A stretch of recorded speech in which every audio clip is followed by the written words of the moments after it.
Day good mga ka-JT sa Kalam at inantay ko po dyan si Kuya Omar, ang pamangkin po ng aking nanay na panganay na sa kanila na sumunod sa panganay na lalaki sa magkakapatid na parehas na po sila nasa heaven na si Uncle Gonzalo at ayan po yung bunsong anak ni Uncle Gonzalo at ayan po, diniyago po siya na pumunta kami sa recrap at magpapalipad daw siya ng drone. Ang sabi niya sa akin, hindi niya raw dala yung kanyang eroplano kasi sira yung propeller ng kanyang plain-plainan. At ayan, dire-diretso lang po tayo dyan, papasok ng loob ng Pansol, Purok 5, tapos after po ng simbahan, at mekos-mekos na po yan, mga ka-JT sa Kalam, basta ho yan, diretso lang ho yung kalsada na yan.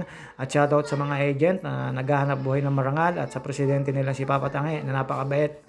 At ayan, pagkatapos nyo po dyan, makikita nyo po yung Marianas, mag-after nyo po ng simbahan, kakaliwa ho kayo dyan.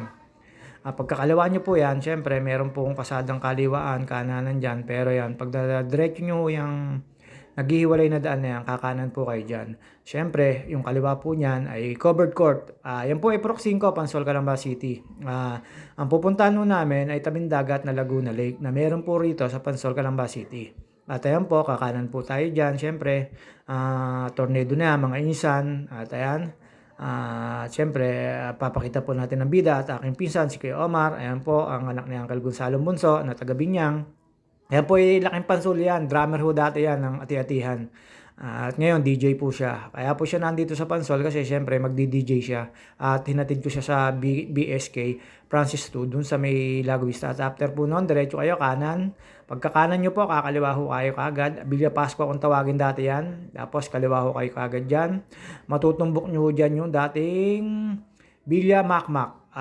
Yung Villa Macmac pong yan, hindi ko na po alam kung anong pangalan yan. Tapos yan po, yung unang kanto huli, kanan ho kayo dyan. Tapos pagkatapos nyo po dyan kumanan, dire-diretso lang, pangalawang kanto sa kaliwa, kakaliwa ho kayo, Villaria na sarado. Tapos after po nun, papasok ko kayo dyan sa gate na yan. Villa Teresita, subdivision na po ang tawag dyan.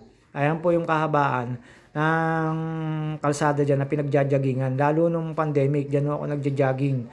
Siyempre, wala akong ginagawa sa bahay. Puro kain tulog ng panahon pandemic. Yan o, libre kami. Kasi hindi naman kami nasisita dyan. Tapos ayan po yung kalsada yan. Mayroon home.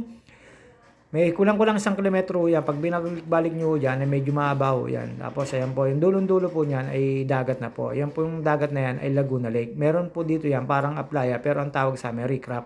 At ayan po yung sinasabi ko sa inyo, lamang pasok kami dyan sa El Castillo Royal na dating tawag na abandon na. Tapos ayan, nilabas na ho ni Kuya Omar, The Animal, ang DJ na pinsan namin ay nilabas na po yung drone niya. At ayan po, sana all may drone. Ayan po yung sinasabi ko sa inyo. Mamaya lang po, siyempre nagse-set up si Kuya. Tinaayos yung mga wire, nagloloko. Ayan. At nung nilapag na namin yung drone, ayan, tinesting na ni Kuya. Ayan po si Kuya Omar. At ayan po siyempre, papaliparin na niya po yan at medyo nagloloko po yung wire niya kaya pinalitan niya po yan ng wire. Nung napalitan na po, ayun, napagpalipad na po kami. Kaya mga ka-JT sa Kalam, hanggang dito na lang, hanggang sa muli, babuhos mga ka-JT sa Kalam. Siyempre, kita na yung drone na yan, si Kuya Omar. Ayan, mga ka-JT sa Kalam.